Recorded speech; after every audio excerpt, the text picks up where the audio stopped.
इस भूमि ने कई नाम देखे हैं, आर्यव्रत, जम्बूद्वीप, भारतवर्ष। लेकिन आजादी के बाद संविधान लागू होने के बाद अनुच्छेद 1 के तहत इंडिया दैट इज भारत इस देश का नाम निर्धारित कर लिया गया।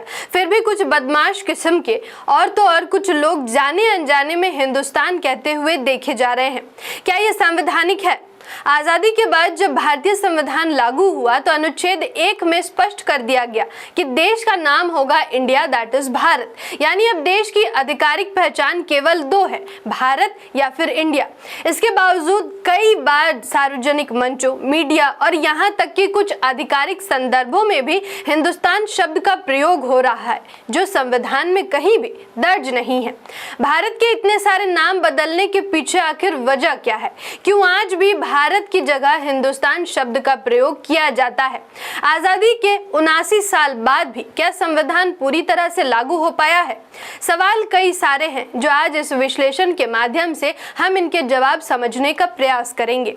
मैं आकृति और आप देख रहे हैं MNT न्यूज नेटवर्क। अलग अलग समय में भारत के अनेक और ऐतिहासिक नाम रखे गए, कभी आर्यव्रत तो कभी जम्बूद्वीप और तो और कभी भारतवर्ष। आइए एक एक कर इन सब के बारे में जानते हैं। सबसे पहले हम बात करेंगे आर्यव्रत की।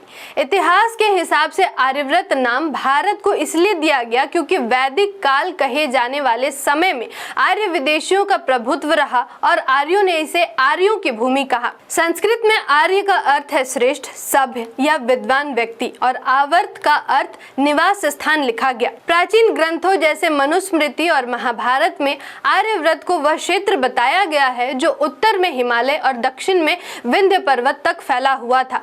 यह वही भूभाग था जहां वैदिक संस्कृति का उदय हुआ, वेदों की रचना हुई और धर्म तथा कर्म की अवधारणाएं विकसित हुई। ये वो समय था जब भारत की सिंधु घाटी जैसी विकसित सभ्यता का विनाश आर्यों द्वारा किया गया, ऐसा उल्लेख मिलता है।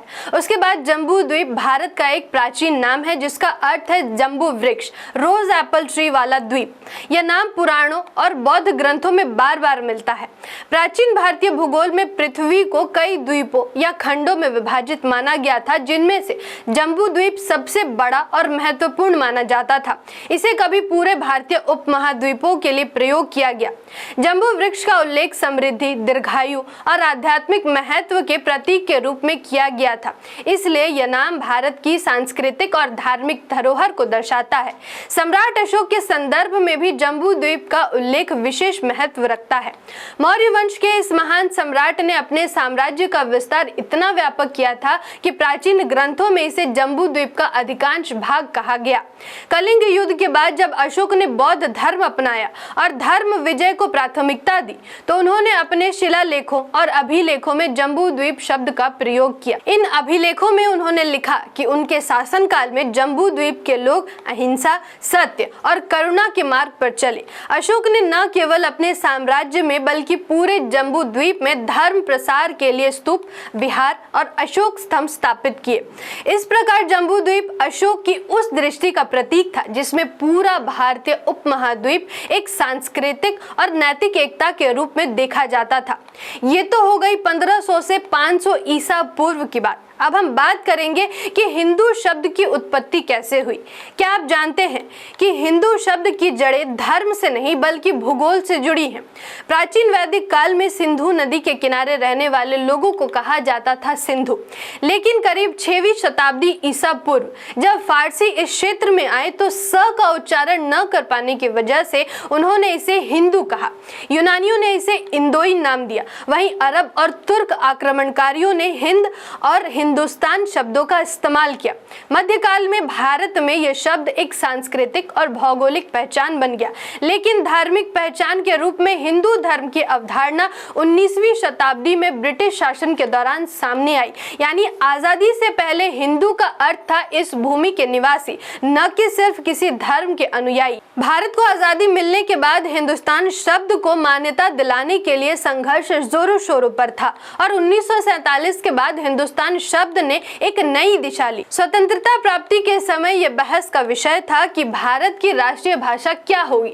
महात्मा गांधी और कुछ अन्य नेता हिंदुस्तान को एक साझा भाषा के रूप में देखते थे, जो हिंदी और उर्दू दोनों का मिश्रण थी और पूरे देश में समझी जाती थी। लेकिन स्वतंत्रता के बाद आधिकारिक रूप से हिंदी देवनागरी लिपि को भारत की राजभाषा के रूप में स्वीकार किया गया और उर्दू को अलग साहित्यिक और सांस्कृतिक भाषा का दर्जा दिया गया। इसके परिणाम स्वरूप हिंदुस्तान धीरे धीरे राजनीतिक और प्रशासनिक विमर्श से बाहर हो गया।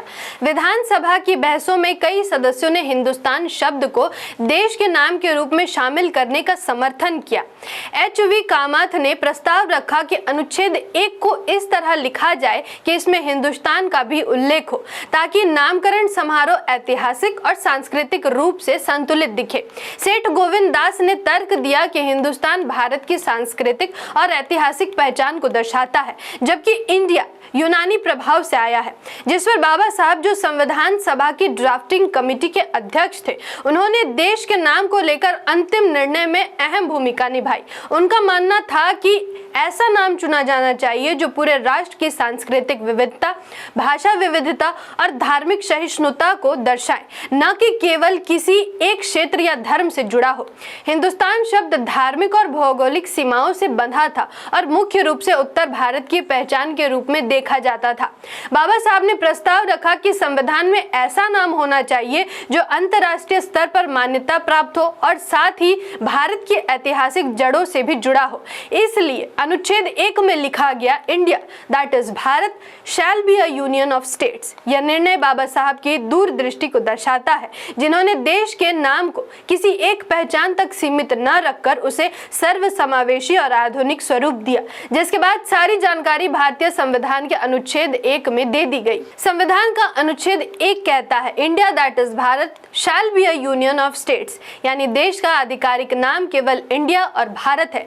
जब अनुच्छेद 1 के तहत ये तय किया जा चुका है कि देश के 2 ही आधिकारिक नाम हैं, इंडिया और भारत, फिर भी आज कई जगहों पर जैसे न्यायालय, सरकारी दफ्तर या मंच पर खड़े होकर बड़े बड़े नेता उपनेता भी हिंदुस्तान शब्द का प्रयोग करते हैं।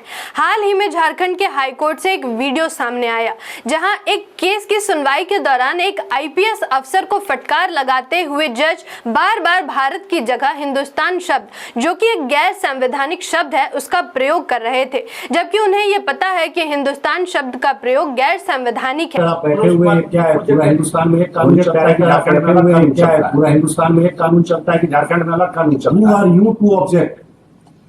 Under which law you are object? Under which law you are object? ना इससे पहले भी राष्ट्रीय नेता, चाहे वो पक्ष के हो या विपक्ष के, हिंदुस्तान जैसे गैर संवैधानिक शब्द का प्रयोग करते हैं। इस शब्द में सांप्रदायिकता की बू आती है। भारत के संविधान में धर्मनिरपेक्ष के सिद्धांत को प्रतिपादित किया गया है। आज भी सरकारी दस्तावेजों, कानूनी प्रक्रियाओं, संसद, न्यायालय और अंतर्राष्ट्रीय मंचों पर हिंदुस्तान शब्द का प्रयोग किया जाता है। हालांकि अनुच्छेद 1 में यह स्पष्ट किया गया है कि India that is Bharat shall be a union of states और केवल इन्हीं नामों का प्रयोग होना चाहिए। हालांकि हिंदुस्तान शब्द का प्रयोग आज भी कई लोग करते हैं, लेकिन यह संवैधानिक रूप से मान्यता प्राप्त नहीं है। इसलिए आधुनिक भारत में हर नागरिक, संस्था और सरकारी निकाय को इंडिया या भारत नाम का ही प्रयोग करना चाहिए, ताकि संवैधानिक मूल्यों का सम्मान बना रहे। नाम का विवाद केवल इतिहास का हिस्सा नहीं, बल्कि हमारी पहचान का दर्पण है। संविधान ने स्पष्ट कर दिया है कि हमारा आधिकारिक नाम इंडिया या भारत है। अब समय है कि हम अपने संवैधानिक प्रतिबद्धता का सम्मान करें और अपने राष्ट्र को उसी नाम से पुकारें जो कानून ने तय किया है, भारत यानी इंडिया। इससे अलग शब्द के प्रयोग उपयोग पर रोक लगे और प्रयोग पर सजा का भी प्रावधान हो। धन्यवाद। MNT न्यूज नेटवर्क को सब्सक्राइब करें, लाइक और फॉलो करना ना भूलें। साथ ही बेल आइकॉन दबाकर जन जागृति की मुहिम में जुड़े रहें।